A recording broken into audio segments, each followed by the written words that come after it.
Alors bonjour les amis, comme vous le savez tous, nous allons passer à de ça, de l'hiker à ça.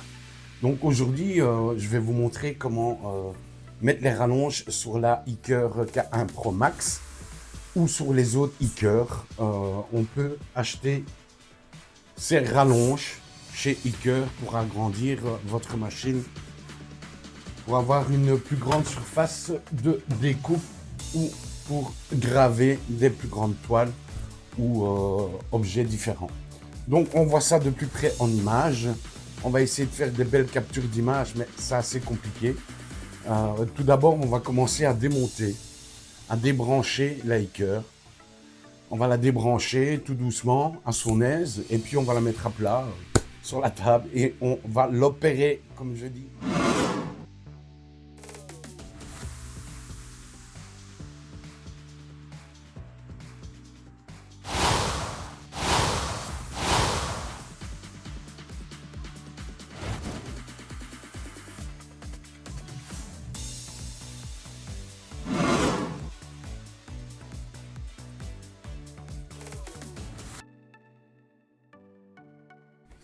Alors pour commencer, on va la déconnecter de tout. On regarde qu'elle est bien déconnectée parce qu'on va la détruire. Non, c'est pour rire. On enlève le laser par sécurité en premier. Moi, c'est ce que je fais. Voilà.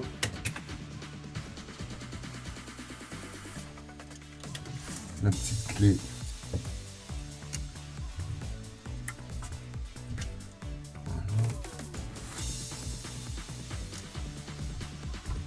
En même temps, on va en profiter pour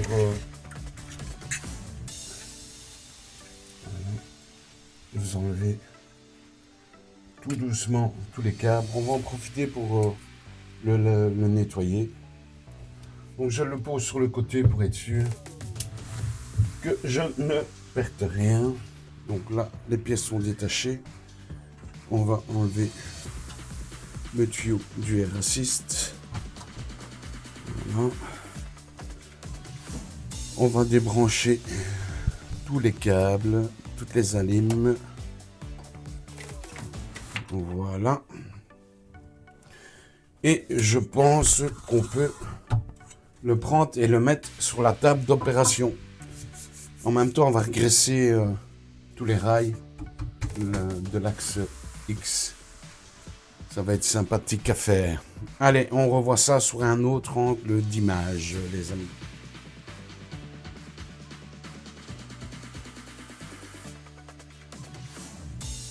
Alors, on va commencer par dévisser ces 4 vis. Vous les avez de chaque côté. Ici aussi. Voilà. Ici. Et là. Vous les enlevez pour pouvoir démonter votre rail d'axe X pour commencer. Et on va débrancher tous les câbles qu'il faut. Donc ça, c'est la première partie. Démonter l'axe X. Alors, une fois que vous avez démonté les 4 vis de l'axe X, vous enlevez le cache et on va déconnecter le rail. Donc, vous déconnectez votre rail ici. Ainsi, après, on va dévisser. Voilà. Ces 2 vis là. Et les 2 autres vis là. Comme ça, on sera tranquille. On pourra mettre les extensions. Donc voilà.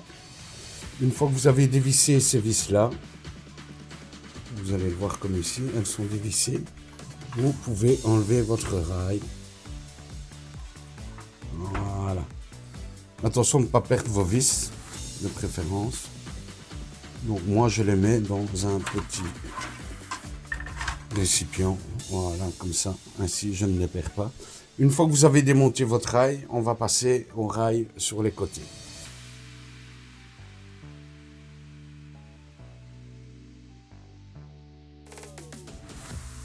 Alors mes amis, l'étape suivante, c'est de déconnecter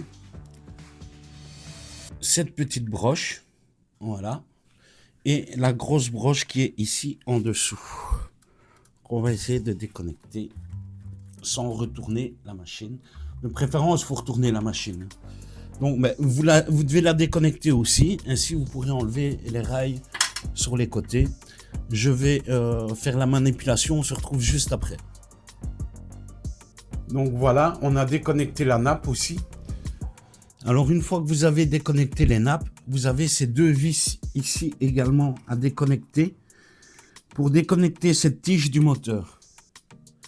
Donc, vous la dévissez et puis vous la poussez légèrement vers l'extérieur.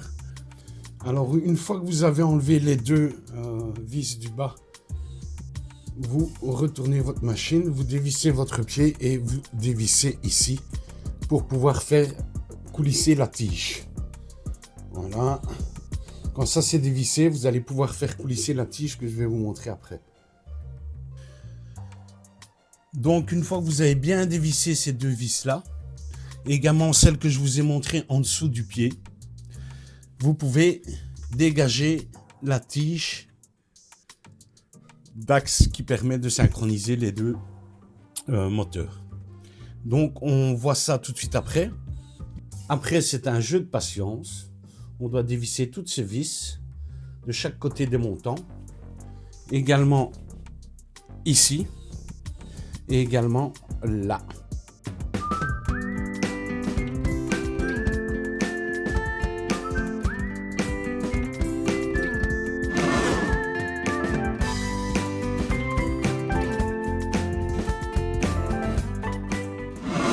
Donc voilà les amis, la machine est complètement démontée. Donc Iker vous fournit un nouveau switch que vous allez placer ici exactement. Voilà. Je vais le placer avec vous. Également Iker fournit les vis. Voilà. On va placer les vis. Voilà. On place les vis avant de le serrer comme il faut. Voilà. Hop.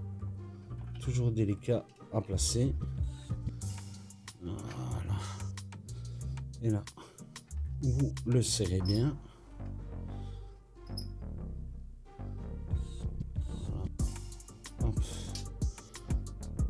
Après, il faudra revérifier toutes vos vis, tous vos axes.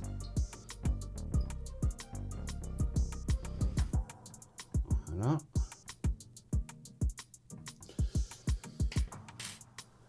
On va zoomer un tout petit peu. Voilà. Et voici. Vous remettez le petit fil comme voilà. Ça, c'est un switch de course de fin. Donc, avec ça, vous serez tranquille.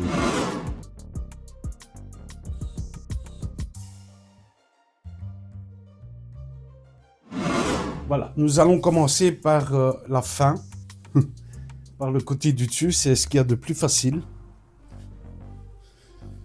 Nous prenons nos axes, nous les rentrons.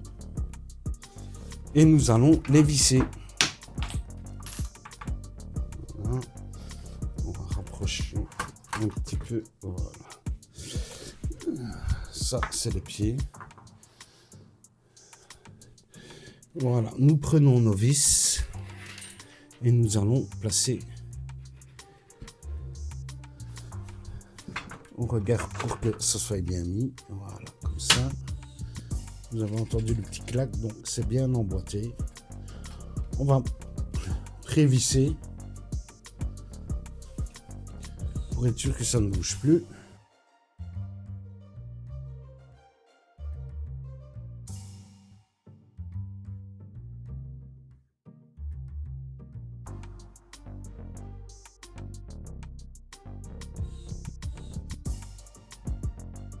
Voilà. Je ne les serre pas à fond tout de suite.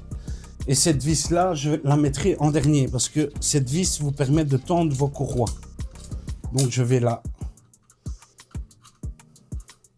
l'installer Voilà. Et je fais exactement la même chose. Je regarde que ça soit bien emboîté. Voilà.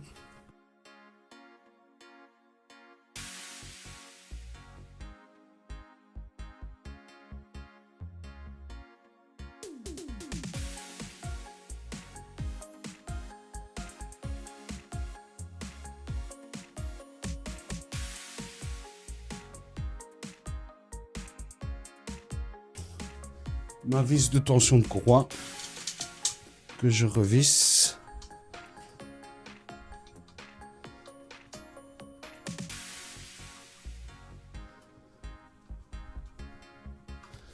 Voilà. Celle-là aussi. Voilà pour la première partie. On va s'attaquer au devant.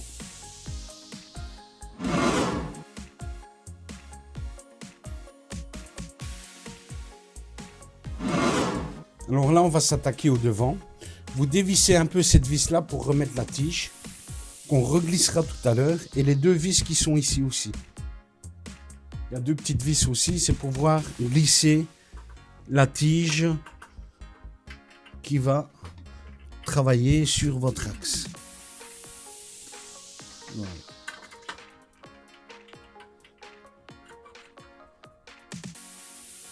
Voilà, ça sera pour après, on la poussera. On va d'abord les fixer, rentrer le moteur. Voilà. Tout simplement. Faire attention au câble. Voilà. Et puis ici, vous le rentrez aussi. Et l'histoire est faite. Vous n'avez plus qu'à mettre vos vis.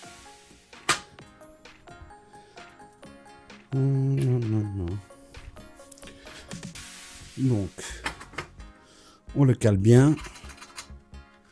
On met toujours les vis en croix. C'est ce qu'il y a de mieux. Voilà. Je vous rappelle qu'on ne les serre pas définitivement tout de suite.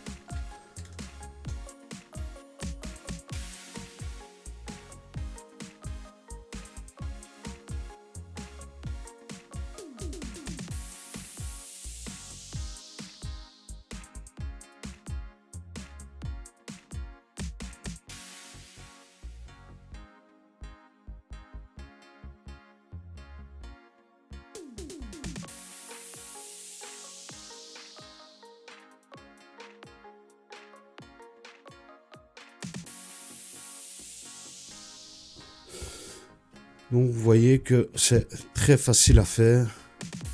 C'est un petit jeu de Lego. Voilà. On redonne ici un petit coup de serrage. Voilà. Sans trop forcer pour ne pas abîmer.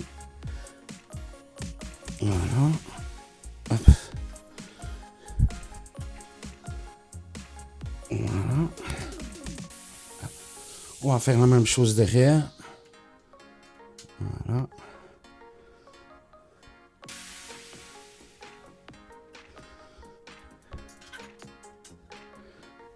Voilà.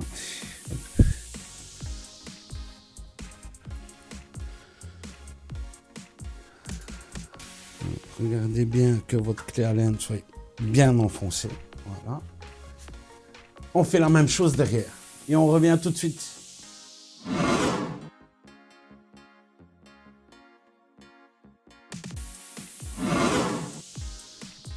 Alors, une fois que vous avez bien vissé vos montants, convenablement, vous revenez ici, vous dévissez votre pied pour avoir accès aux petites vis qui sont là, qui va vous permettre de glisser votre tige. Voilà, la tige. C'est la tige qui fait fonction pour synchroniser vos rails. Donc là, on va dévisser légèrement, pas de trop. Voilà, 1 et 2. Voilà. Et on va placer notre tige. Voilà. Normalement, ça doit passer tout seul. À moins que... Voilà. Et on la place jusqu'au bout. Pour revenir ici, dans votre axe, je vais changer l'angle de vue. Changer l'angle de vue. Voilà. Vous pouvez serrer ce côté-là tout de suite. Pour éviter que votre tige ne s'en aille. Vous regardez qu'elle soit bien compte. Là, vous pouvez le serrer tout de suite. Ainsi, ça vous évite de... C'est celui-là ou c'est l'autre? C'est celui-là. Voilà. On va le serrer. Voilà. Ça, c'est un. Il y en a deux, hein. Attention. Il y en a deux. Voilà. Et alors, Iker vous refournit. Voilà. Deuxième petite vis comme ceci que vous pouvez mettre également. Parce qu'il doit y en avoir deux. Donc, on va chercher le deuxième. Vous voyez, le deuxième trou est vide. On va l'insérer dedans. Voilà. Ainsi, vous avez votre axe qui est serré. Et je vais vous montrer comment on fait pour synchroniser convenablement. Voilà. Ça, c'est fait. Donc, on peut remettre le pied. Et après, je vais vous montrer comment synchroniser l'axe X convenablement et intelligemment.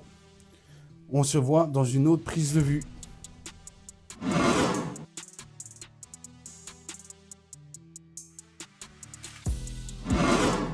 Alors, nous voilà sur l'autre prise de vue. Ce que je vous conseille, avant de visser ceci définitivement, parce que c'est ça qui va permettre de synchroniser vos deux, c'est vous les descendez à fond. Voilà, à fond. Une fois qu'ils sont tous les deux à fond, je vous conseille de mettre un petit scotch. Ainsi, ils ne bougent plus. Et là, vous pourrez vous permettre de visser définitivement votre axe et ce qui va permettre de synchroniser vos deux axes. Donc, on va mettre le scotch. Vous avez vu, elle est déjà grande. Hein? C'est déjà autre chose. On est à la fin. Voilà, je les ai scotchés, comme ça c'est bien fait. Voilà, ça ne bouge plus. Donc ce que je vais faire maintenant, c'est me permettre de visser ça convenablement et bien fort.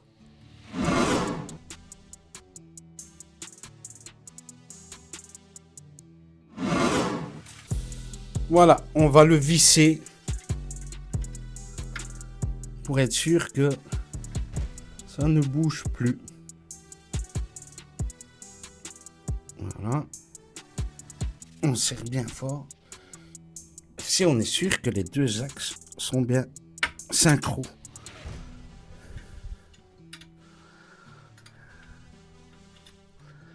Voilà. On donne un petit coup de clé de serrage. Hop. Et là, les deux axes sont bien synchronisés. On enlève les scotch.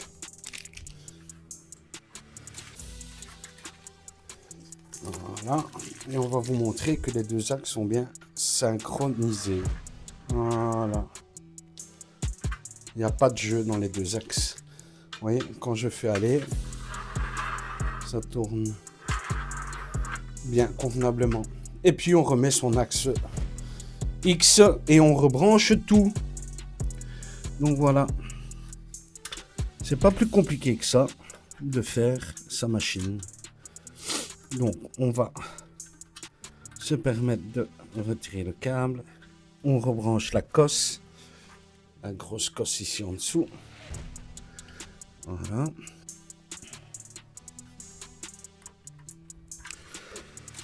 On vérifie qu'elle soit bien enfoncée. D'un côté comme de l'autre. Voilà. On remet notre cosse ici pour contrôler. Et il ne nous reste plus qu'à rebrancher l'axe X.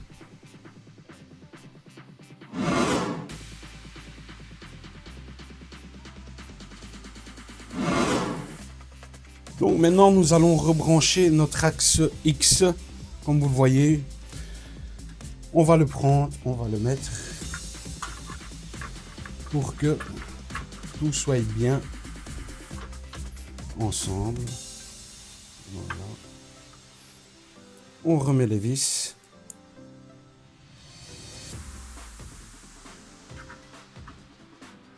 Voilà. Le plus compliqué, c'est de remettre les vis. Voilà. J'en ai mis une. Je ne fais que les poser, les vis, pour le moment. Je ne les serre pas. Je fais le serrage juste après. Voilà.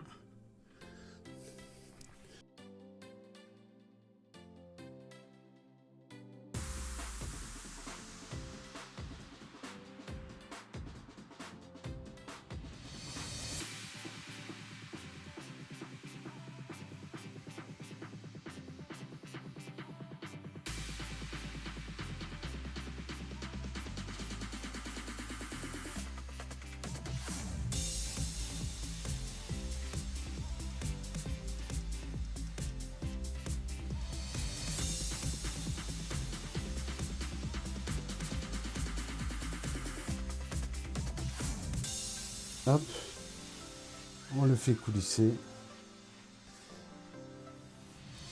C'est la dernière vis. La dernière, les amis. Après, on a fini. On remet la machine dans le caisson. Et on va voir si elle va fonctionner.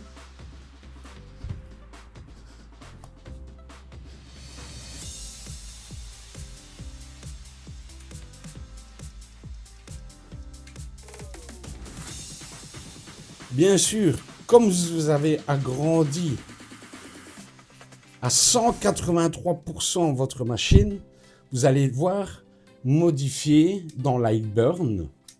Je vous montrerai ça en vidéo, en capture d'écran. Vous allez devoir modifier dans votre Lightburn la dimension de votre cadrage maintenant. Elle est terminée. On va lui donner un petit coup de propre parce que j'aime pas avoir trop de traces. Et on va la mettre dans son caisson et la reconnecter.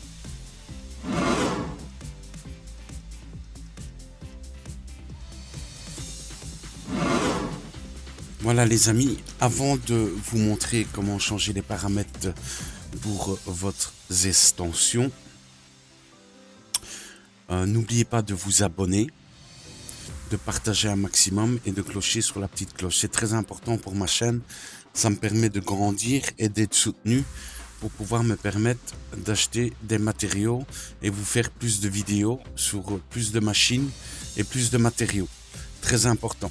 Et si vous avez envie de faire un petit don pour motiver la chaîne, le lien pour les dons sont disponibles dans la description.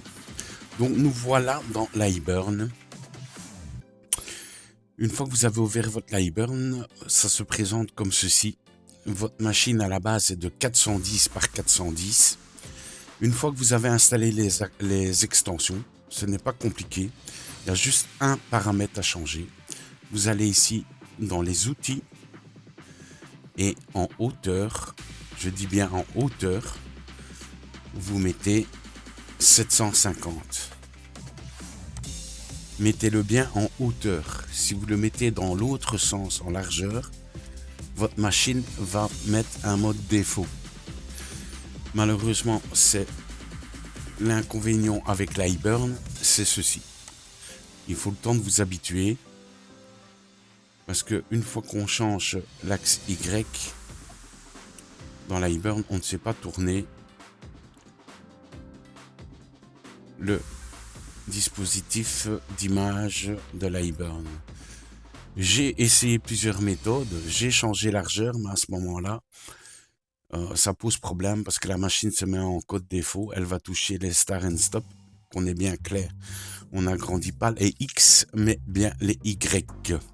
Donc voilà, si vous avez apprécié cette petite vidéo sympathique, n'oubliez pas, la prochaine vidéo est sur la méthode de graver et de découper de l'acrylique.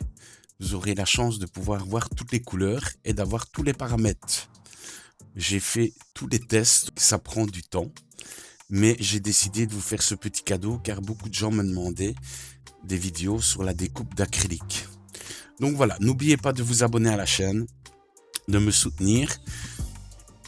C'est très important de vous abonner car j'aimerais bien atteindre un B+. Pour le moment, je suis en C+, c'est déjà pas mal. Et en 8 mois, j'ai eu presque 1800 abonnés. J'aimerais bien atteindre les 2000. Donc pour moi, c'est très important que vous me souteniez et que vous vous abonnez.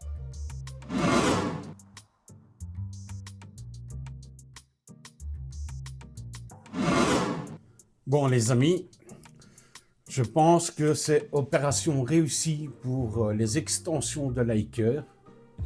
On va l'appeler Big Mama. On va la surnommer quand même. Je pense que et tout fonctionne.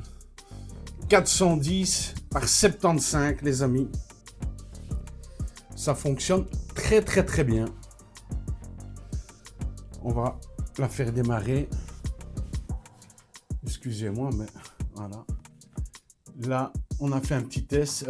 410 par 750 mm.